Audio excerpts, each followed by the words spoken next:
Amada iglesia, sean muy bienvenidos para el culto de adoración en esta mañana.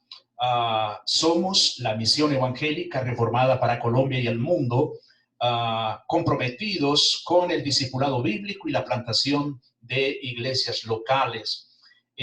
Sean muy bienvenidos para la adoración en esta mañana. El texto que vamos a estar estudiando es Mateo capítulo 9, versículos del 1 al 8. Leemos la palabra de Dios delante de Dios y de parte de Dios, según segunda los Corintios, capítulo 2, versículo 17. Dice así, hermanos, la palabra de Dios. Entonces, entrando Jesús en la barca, pasó al otro lado y vino a su ciudad. Y sucedió que le trajeron un paralítico tendido sobre una cama, y al ver Jesús la fe de ellos, dijo al paralítico: ten ánimo, hijo, tus pecados te son perdonados. Entonces algunos de los escribas decían dentro de sí: este blasfema. Y conociendo Jesús los pensamientos de ellos, dijo: ¿por qué pensáis mal en vuestros corazones? Porque ¿qué es más fácil decir: los pecados te son perdonados, o decir: levántate y anda? Pues para que sepáis que el Hijo del Hombre tiene potestad en la tierra para perdonar pecados, dice entonces al paralítico: levántate, toma tu cama y vete a tu casa. Entonces él se levantó y se fue a su casa. Y la gente al verlo se maravilló y glorificó a Dios, que había dado tal potestad a los hombres. Vamos a Marcos, capítulo 2. Marcos, capítulo 2, que es la cita paralela, y también Lucas 5:17, aunque no voy a leer Lucas, pero esas son las tres citas que nos hablan, nos narran este mismo evento. Marcos capítulo 2 y versículo 1 al 12. Dice: entró Jesús otra vez en Capernaum después de algunos días, y se oyó que estaba en casa. E inmediatamente se juntaron muchos, de manera que ya no cabían ni aún a la puerta, y les predicaba la palabra. Entonces vinieron a él unos trayendo un paralítico que era cargado por 4. Y como no podían acercarse a él a causa de la multitud, descubrieron el techo de donde estaba, y haciendo una abertura, bajaron el lecho en que yacía el paralítico. Al ver Jesús la fe de ellos, dijo al paralítico: hijo, tus pecados te son perdonados. Estaban allí sentados algunos de los escribas, los cuales cavilaban en sus corazones: ¿por qué habla este así? Blasfemias dice. ¿Quién puede perdonar pecados sino solo Dios? Y conociendo luego Jesús en su espíritu que cavilaban de esta manera dentro de sí mismo, les dijo: ¿por qué caviláis así en vuestros corazones? ¿Qué es más fácil decir al paralítico: tus pecados te son perdonados? O decirle: levántate, toma tu lecho y anda.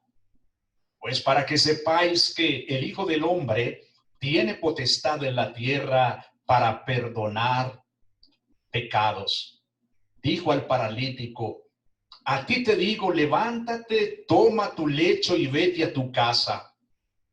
Entonces él se levantó enseguida, y tomando su lecho salió delante de todos, de manera que todos se asombraron y glorificaron a Dios, diciendo: nunca hemos visto tal cosa.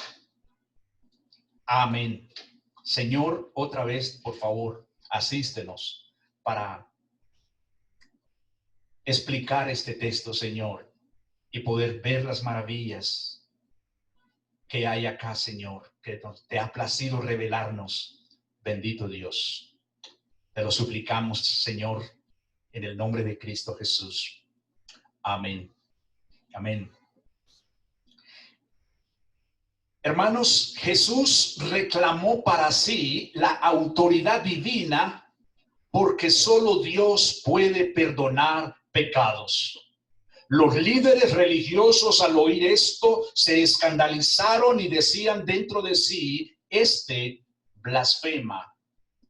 Y conociendo Jesús los pensamientos de ellos, les preguntó qué era más fácil decir: ¿los pecados te son perdonados? O decir, levántate y anda. Si bien ambas declaraciones podían ser dichas fácilmente, la primera sería más fácil en el sentido de que no podía ser desmentida por los observadores. Si por el contrario Jesús hubiera dicho primero, levántate y anda, y el hombre hubiera permanecido paralítico en su lecho, entonces sería claro que Jesús no era el que afirmaba ser.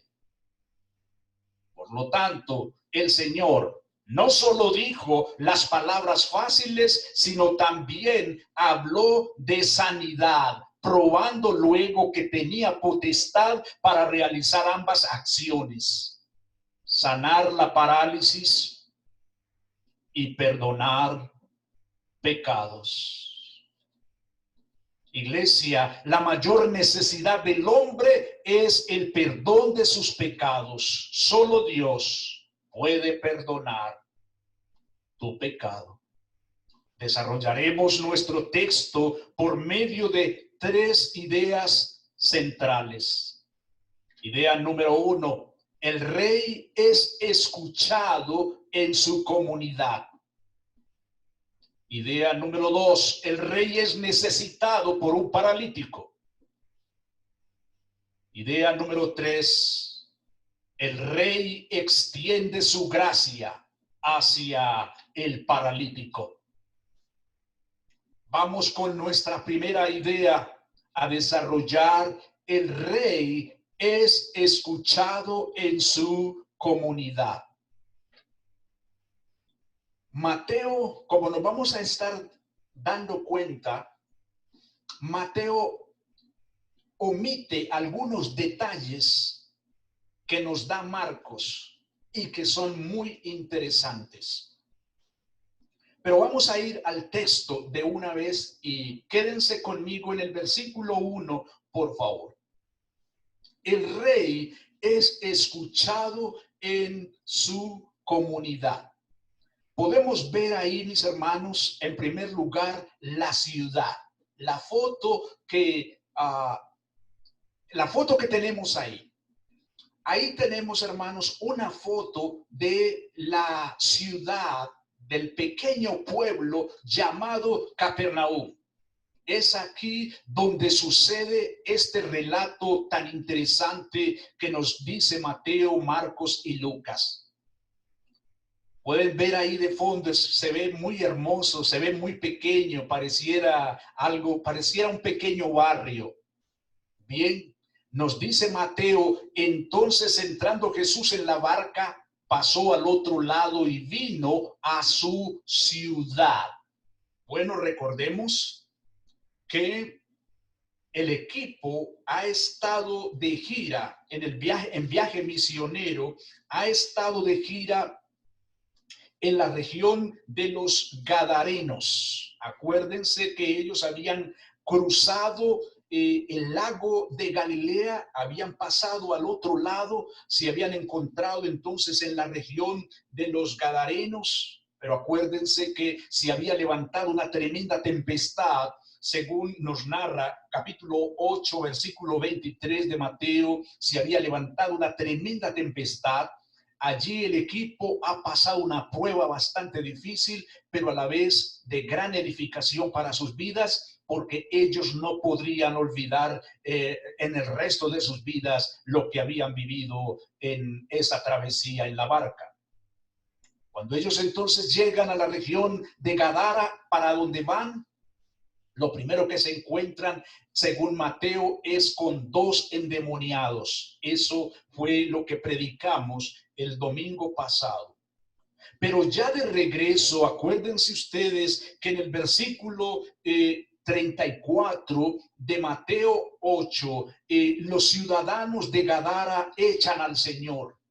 Lo despiden del lugar, no quieren que él se quede ahí y lo despiden. El Señor entonces toma su barca y, según el orden que lleva Mateo, toma su barca y regresa a su ciudad, regresa a su lugar. Es por esto que el versículo 1 nos dice: entrando Jesús en la barca, pasó al otro lado y vino a su ciudad. Nos dice la Nueva Traducción Viviente: después de esto Jesús subió a una barca y cruzó al otro lado del lago para llegar al pueblo de Cafarnaúm, donde vivía. El texto nos está diciendo que este era el lugar de residencia del Señor. Marcos capítulo 2, versículo 1 nos dice: entró Jesús otra vez en Capernaúm después de algunos días y se oyó que estaba en casa. Nos dice el versículo 2 de Marcos 2, inmediatamente se juntaron muchos de manera que ya no cabían ni aún a la puerta, y les predicaba la palabra.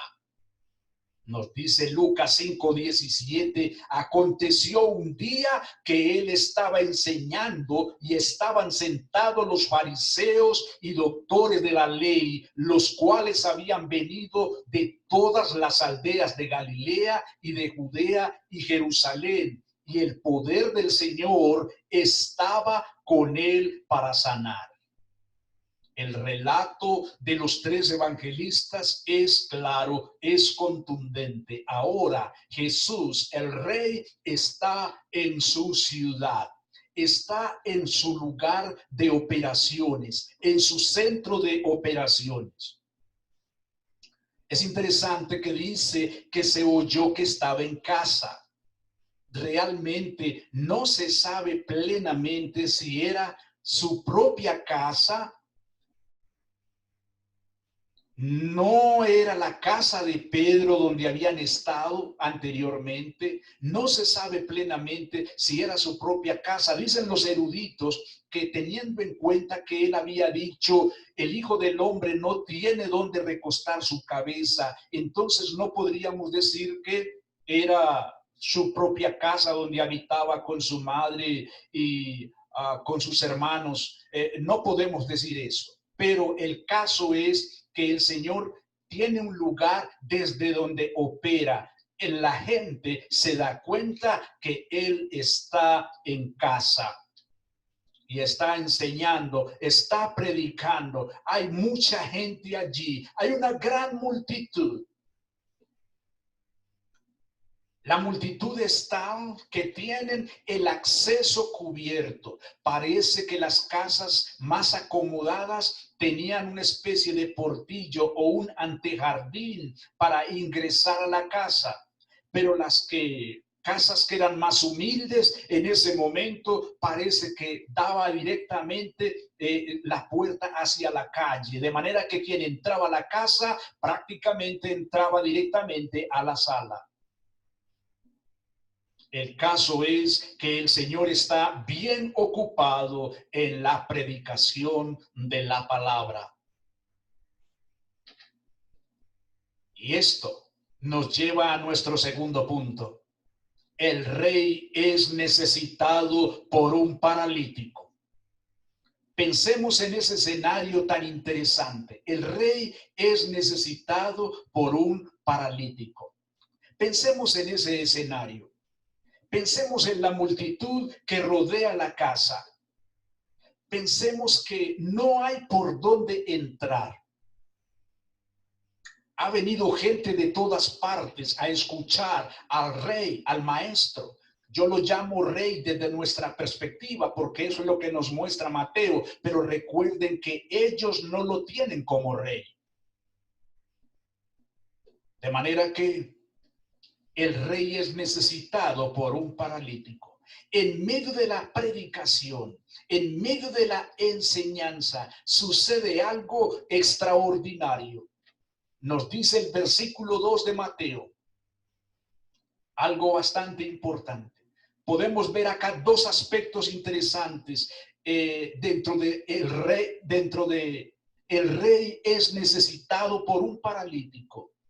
Ese paralítico demuestra un par de cosas muy importantes. Uno, tiene incapacidad total. Dos, tiene una determinación total de encontrar ayuda. Repito esos dos aspectos importantes. Con incapacidad total y segundo, con determinación de encontrar ayuda.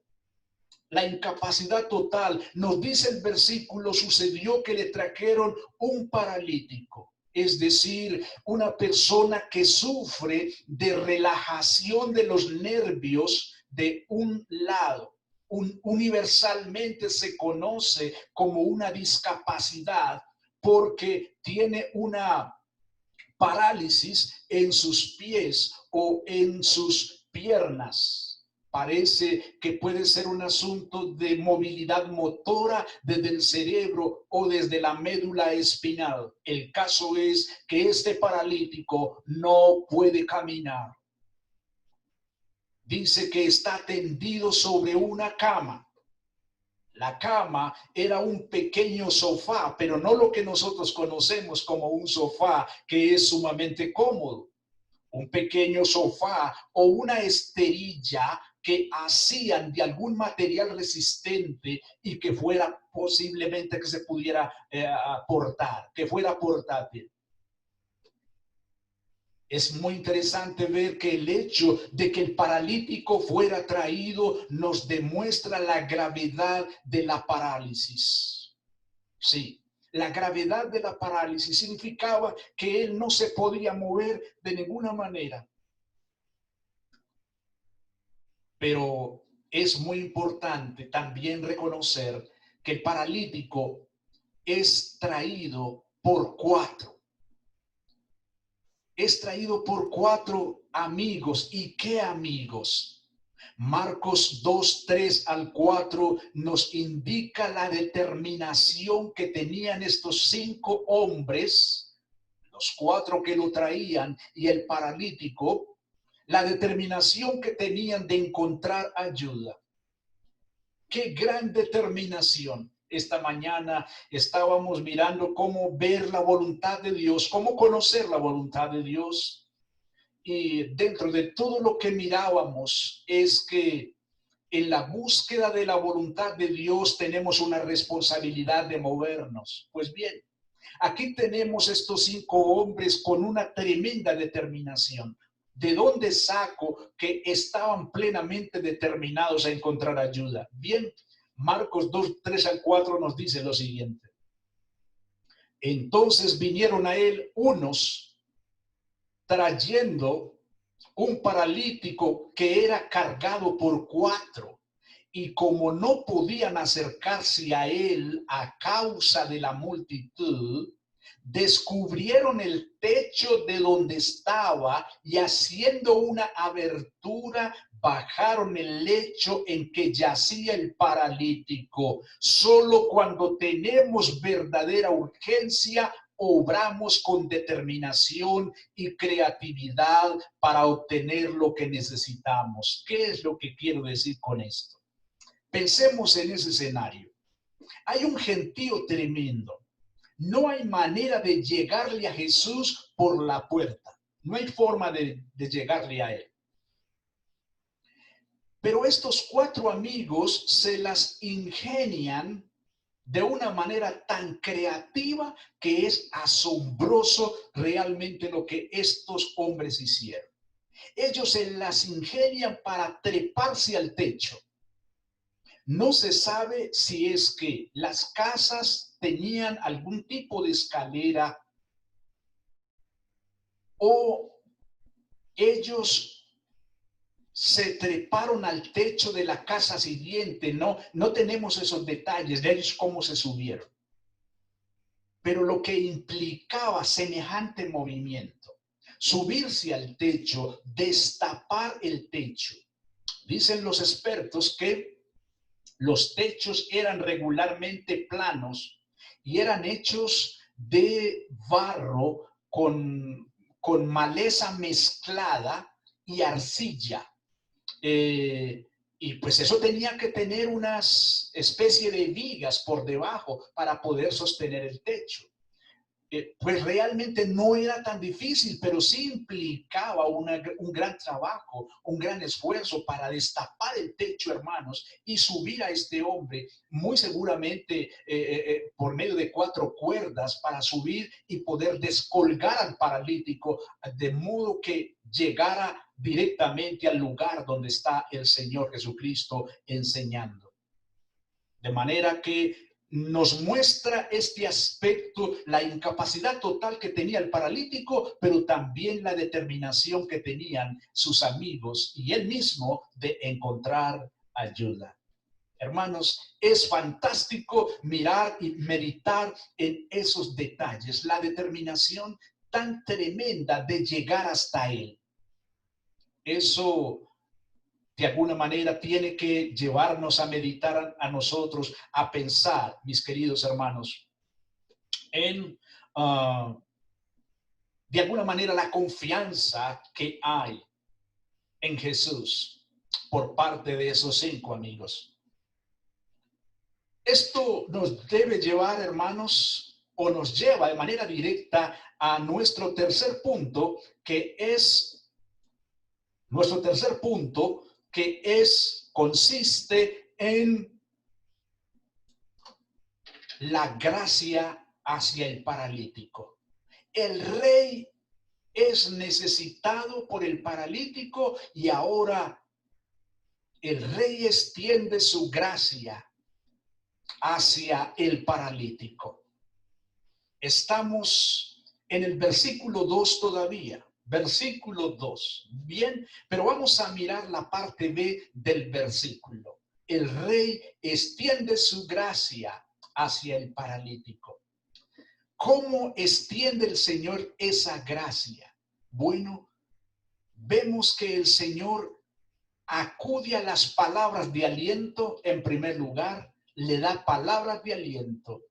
Y en segundo lugar, el rey extiende liberación de sus culpas ante Dios. Bien, hermanos, esto es muy alentador para cualquiera que pueda estar pasando, experimentando más bien su pecado delante de Dios y que no sepa o que no llegue a saber cómo resolver ese problema. Recuerden nuestro título: solo Dios puede perdonar pecados. Solo Dios te puede perdonar de tus pecados. Nadie más en esta tierra. Nadie más te puede absolver en esta tierra de tus faltas. Nadie más puede hacerlo. Nos dice el versículo 2 en la parte B las palabras de aliento. Nos dice que cuando el Señor Jesucristo ve al paralítico, Él está enseñando, está preocupado, está predicando, pero de pronto es interrumpido por alguien que está descendiendo desde el techo, llegando hasta la misma sala donde Él está ubicado.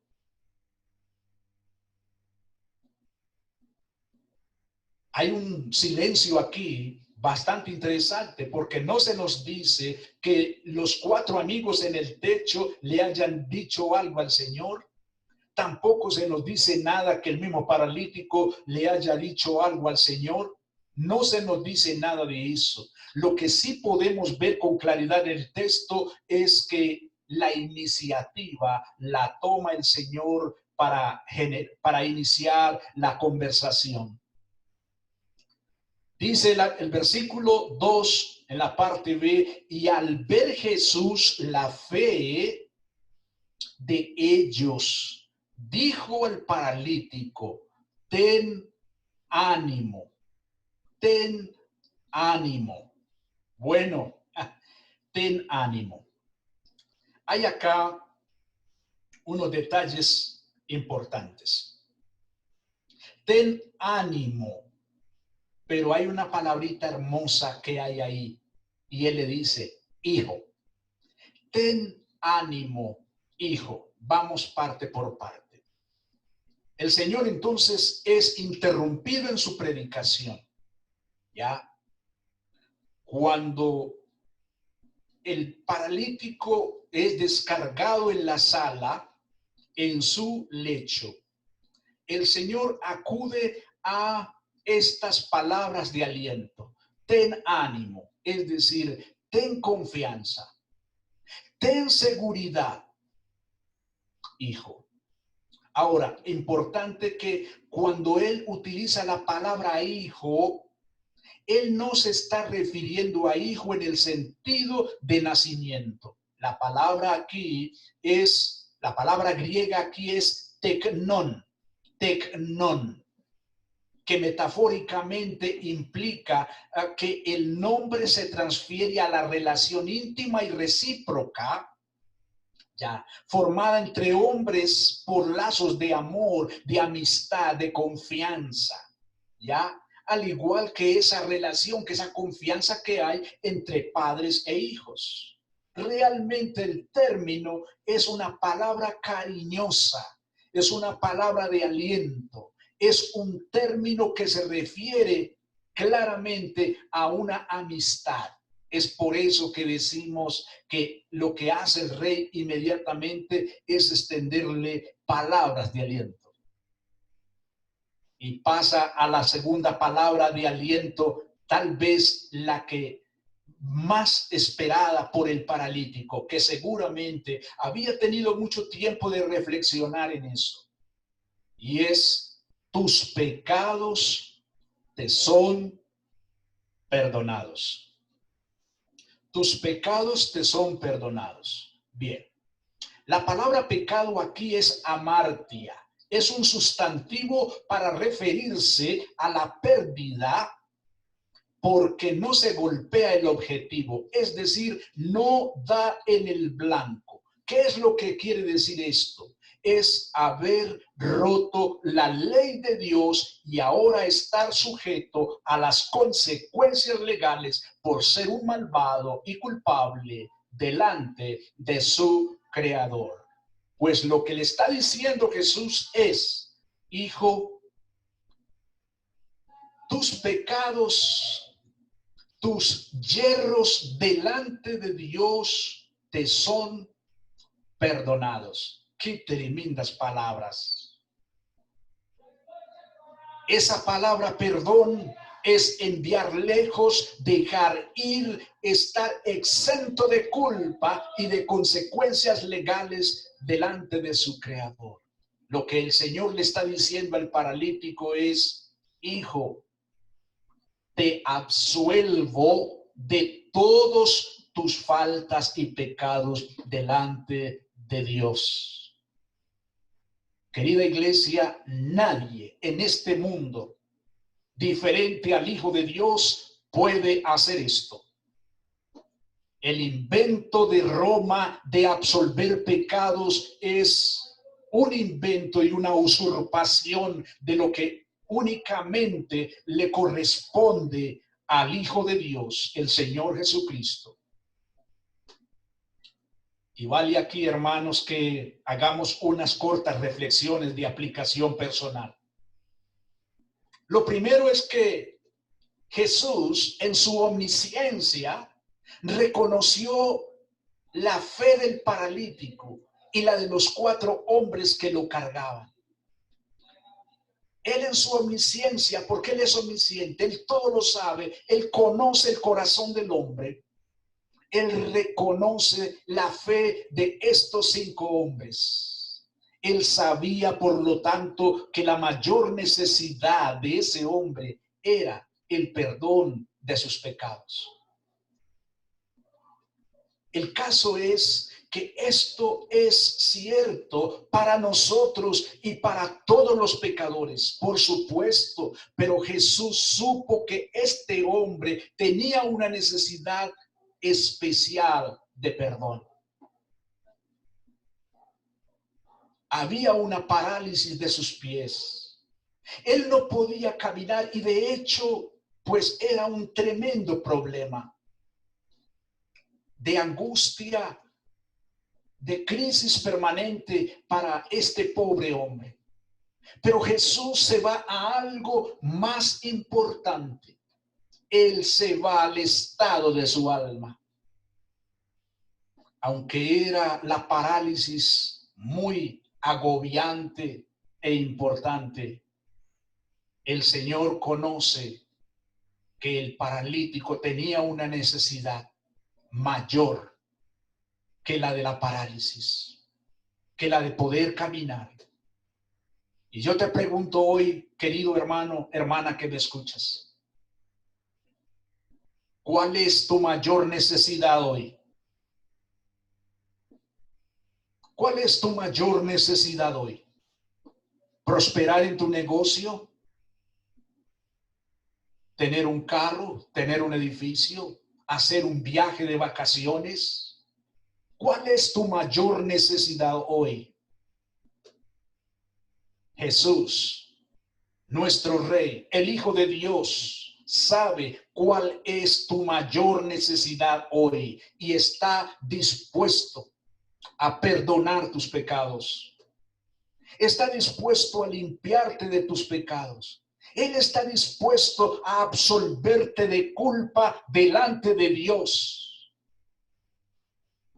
Otro aspecto importante que encontramos aquí en lo que podemos reflexionar es que muchos judíos suponían que quien sufriera una gran aflicción debía haber cometido un pecado terrible y que estaba sufriendo el castigo. Eso era lo que creían muchos judíos. Eso era lo que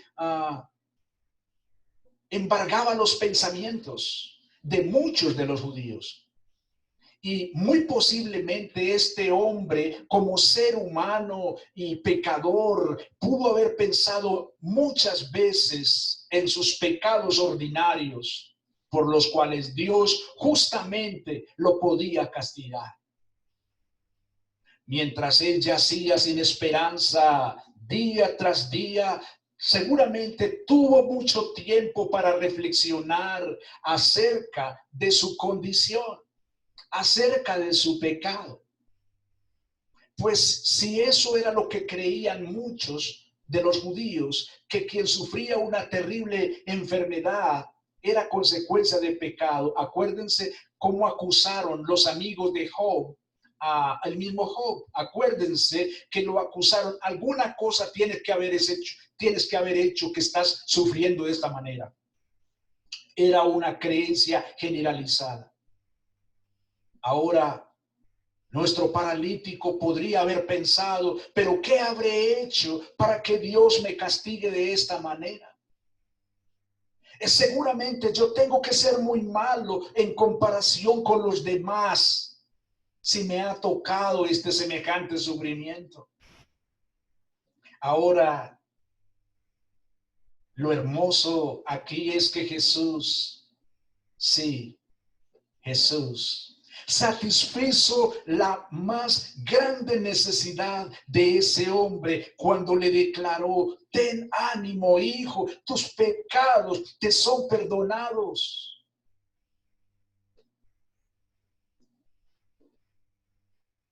¿Has reflexionado en tu relación con tu Creador? ¿Has reflexionado cuando has enfrentado momentos críticos en la vida? ¿Has llegado a pensar en tu relación con tu Creador? Muchas circunstancias difíciles que enfrentamos en la vida tienen como fin que terminemos finalmente levantando nuestra mirada hacia el Creador, porque estamos acostumbrados a mirar en un sentido horizontal nada más. Todo lo tenemos solucionado, todo lo tenemos controlado, todo está a nuestro favor y por eso miramos en un sentido horizontal.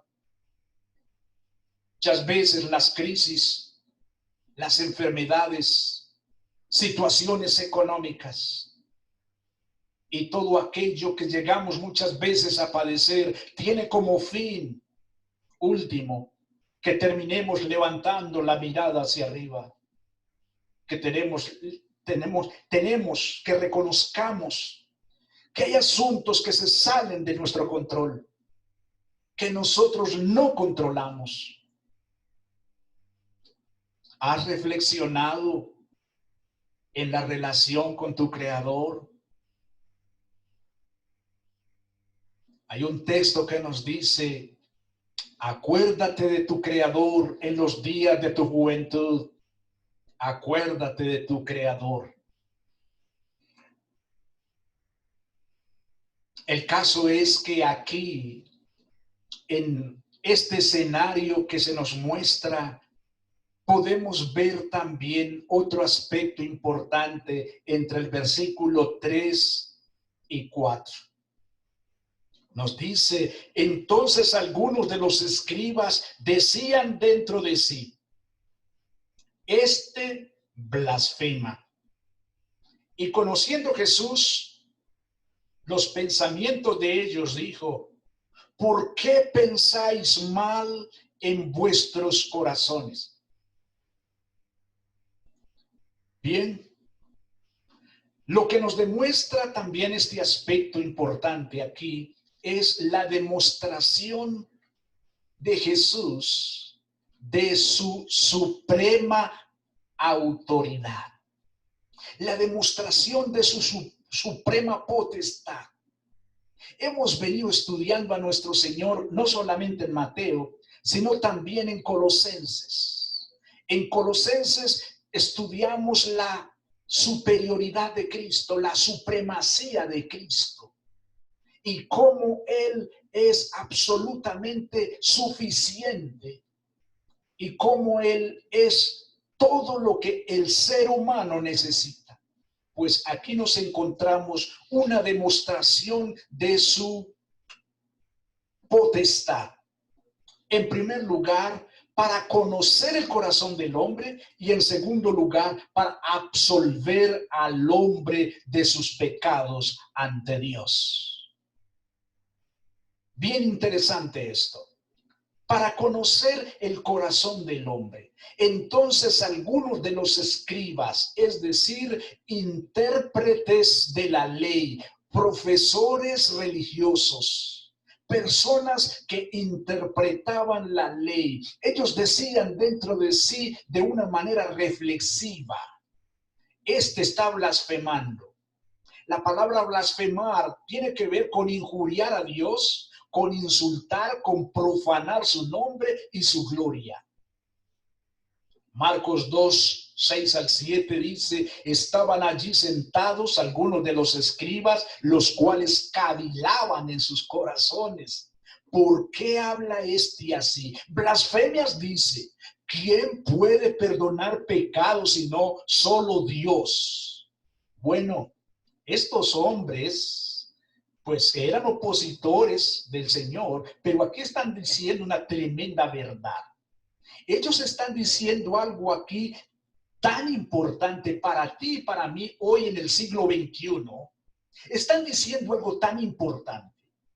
Algo que no solamente tenía implicaciones en este momento histórico de Jesús, sino algo que tiene implicaciones hoy en el siglo XXI para ti y para mí en Sudamérica, en el país de Colombia. Ellos están diciendo: ¿quién puede perdonar pecados sino solamente Dios? Entonces, ¿de dónde salió el invento de ir a confesarse con un pecador, más pecador que tú y que yo? ¿De dónde salió eso?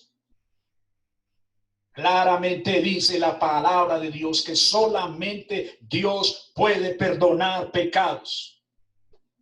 Dice la palabra del Señor: y conociendo Jesús los pensamientos de ellos, dijo: ¿por qué pensáis? Es decir, ¿por qué están reflexionando tan profundamente sobre este tema? ¿Por qué están pensando mal?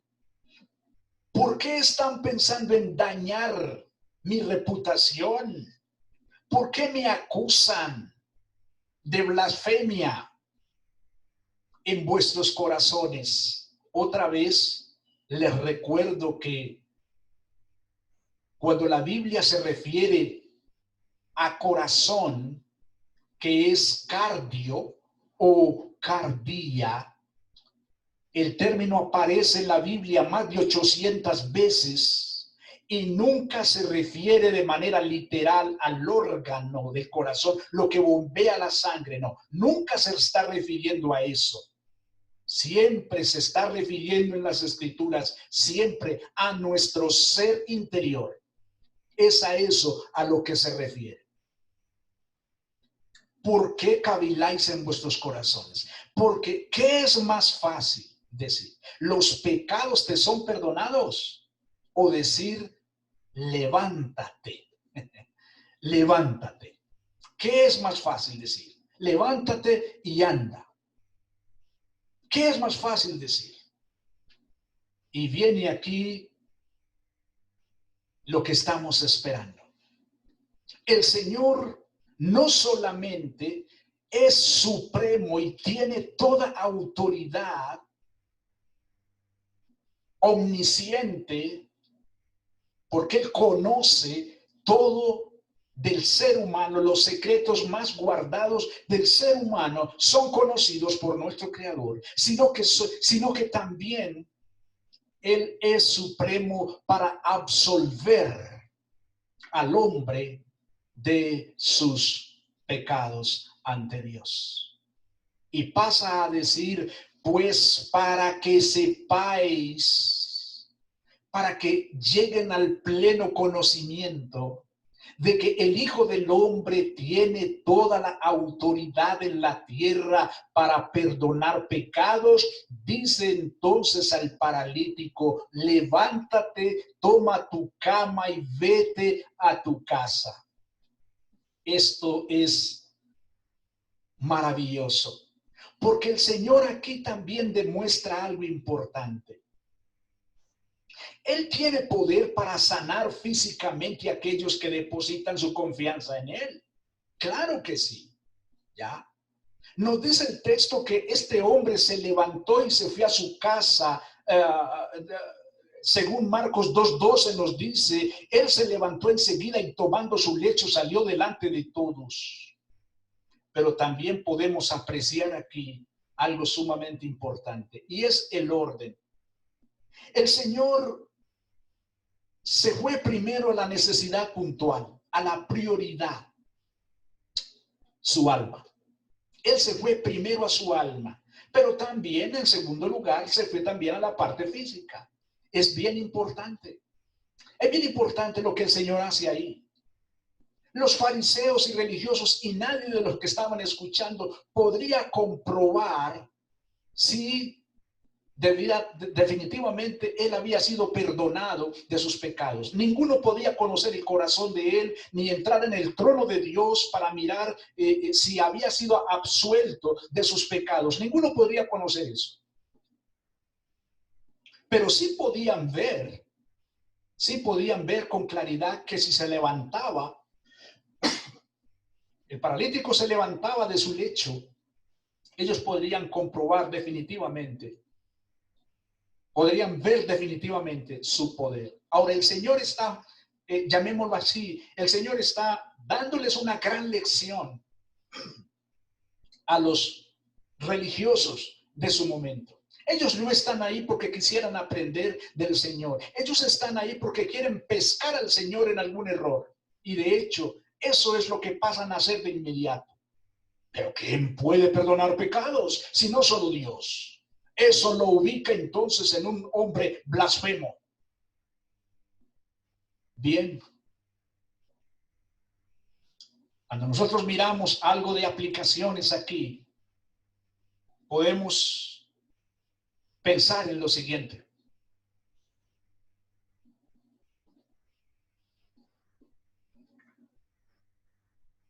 Tú puedes estar en este momento en una posición de ateísmo delante de Dios. Tú puedes ser un escéptico delante de Dios. Puedes ser un incrédulo delante de Dios. ¿Por qué sucederá esto? Bueno, puede sucederte, puede estarte sucediendo esto por algunas razones. Y una es que puedes estar equivocado respecto o equivocada respecto al objeto de tu fe. ¿En qué está puesta tu confianza?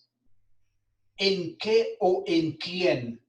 Porque puede suceder que tu confianza está puesta en un amuleto en esta tierra, en algo que te has inventado como tu propio Dios. O estás colocando tu confianza en alguien que no te puede absolver de tus pecados. Pudieras estar entonces equivocado o equivocada en el objeto de tu fe. Pero también te podría estar sucediendo que si el objeto de tu fe es el Dios que se revela en la Biblia, entonces tú pudieras estar desilusionado porque no te ha dado aquello que le estás pidiendo.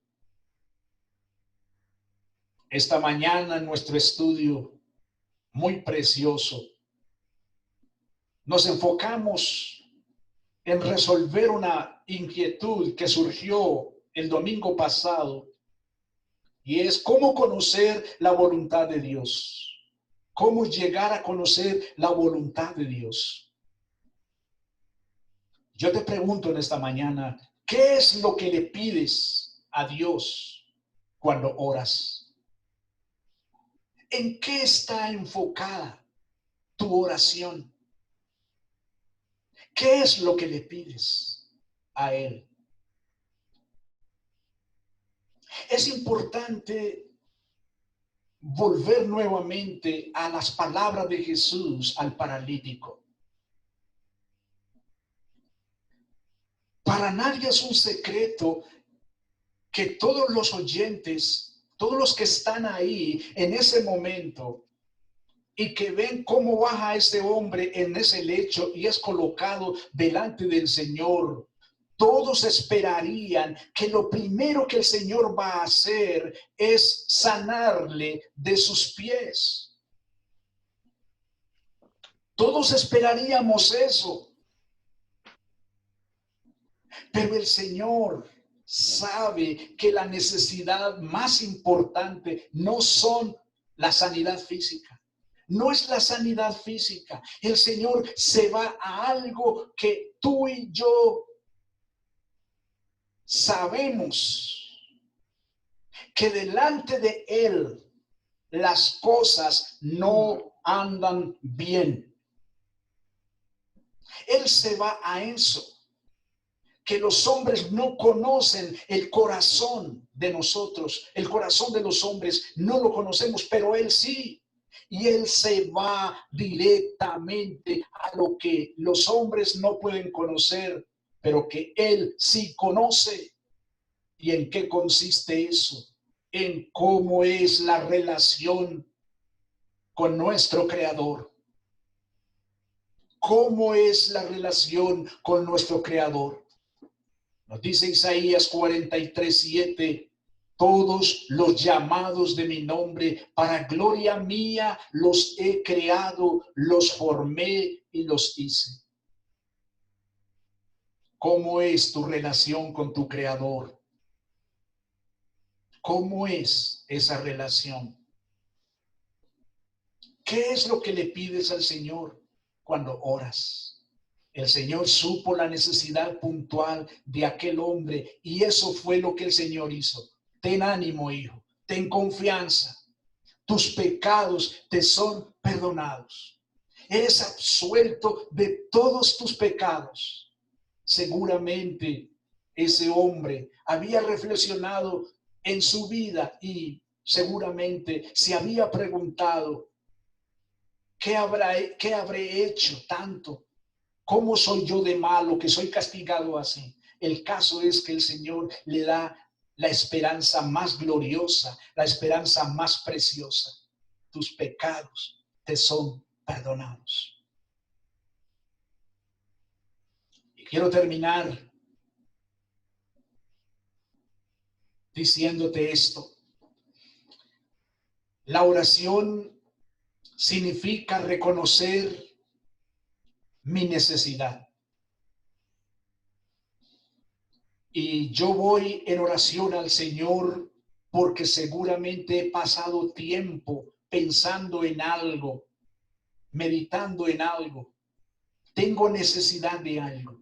En este caso, me está atormentando un pecado que he hecho o que estoy viviendo. Y entonces voy en oración a mi Señor. Lo primero que tengo que hacer es reconocer mi necesidad. Que no soy autosuficiente. Que solamente Cristo puede ser y puede solucionar mi problema. En este caso, el problema del pecado.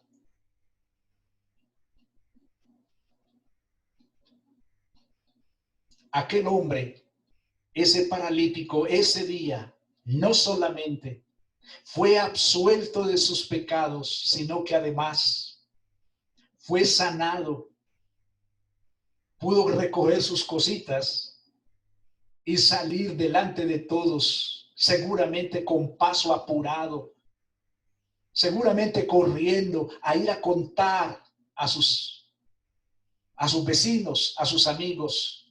Nos dice la palabra de Dios, y la gente al verlo se maravilló y glorificó a Dios que había dado tal potestad a los hombres. Y aunque aquí hay un plural, ellos lo que están reconociendo es maravillándose. ¿Cómo puede ser que un ser humano como nosotros, porque ellos podían ver a Jesús de carne y hueso, cómo es que un ser humano como nosotros tiene semejante autoridad, tiene semejante potestad?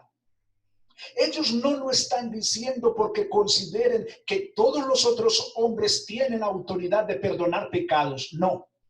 De hecho, el mismo Señor cuando dice, para que sepáis que el Hijo del Hombre tiene potestad en la tierra para perdonar pecados. El Hijo del Hombre, ese término en las Escrituras solamente se le atribuye al Hijo de Dios, a Jesucristo, nada más. Es una manera de referirse al Señor Jesucristo. Así que Él sale y la gente queda asombrada. Dice Marcos, hoy hemos visto maravillas. Han glorificado, glorifican a Dios. Ellos le atribuyen la gloria a Dios. Y esto es lo que finalmente tú y yo debemos hacer cuando somos perdonados de nuestros pecados. Glorificar al Señor, honrar al Señor. Y eso es lo que vamos a estar haciendo a continuación con los preciosos himnos que tenemos listos para cantar de manera congregacional, de manera que la iglesia eleva cánticos al Señor de honra y de gloria, reconociendo nosotros que fuimos perdonados y podemos gozarnos en esto. Hermanos, hermanas o amigos o amigas que nos escuchan hoy, tú puedes ser perdonado de tus pecados hoy. Lo único que tienes que hacer es lo que hizo el paralítico y sus amigos, ir con ese afán, ir con esa determinación a donde tienes que ir, a donde tienes que venir. Esto es a Cristo Jesús. Tú puedes ir ahora mismo allá en tu cuarto, en tu casa, puedes ir ahora mismo y doblar rodillas delante de Él y pedirle que te perdone de tus pecados. Reconocer que eres pecador y que la relación con Él está mal, pero que Él murió en la cruz precisamente para reconciliarte con tu Creador. Tú puedes hacer eso ahora mismo. No dejes pasar eso hoy. Tú puedes ser perdonado así como el paralítico fue perdonado. Señor Dios, Te damos gracias por el perdón que nos has dado, que experimentamos ya muchos, Señor, frente a este texto, Señor. Te damos gracias, oh Dios, por esa reconciliación. Qué gran descanso, Señor. Saber que si ahora mismo somos retirados de acá, de esta tierra, Señor, no tenemos un acta de decretos que se nos acusará delante de nuestro Creador, porque ya hemos sido absueltos, Señor. De manera que, oh Señor, te damos gracias por el perdón que nos has dado. Gracias, Señor, por la iglesia que te pertenece, que hoy podemos gozarnos juntos, Señor, de ese perdón. Y te pedimos, Señor, que recibas ahora también los himnos de alabanza, de honra, Señor, ¿qué vamos a hacer? Señor, gracias por esta palabra de esta mañana. En el nombre de Cristo Jesús. Amén y amén.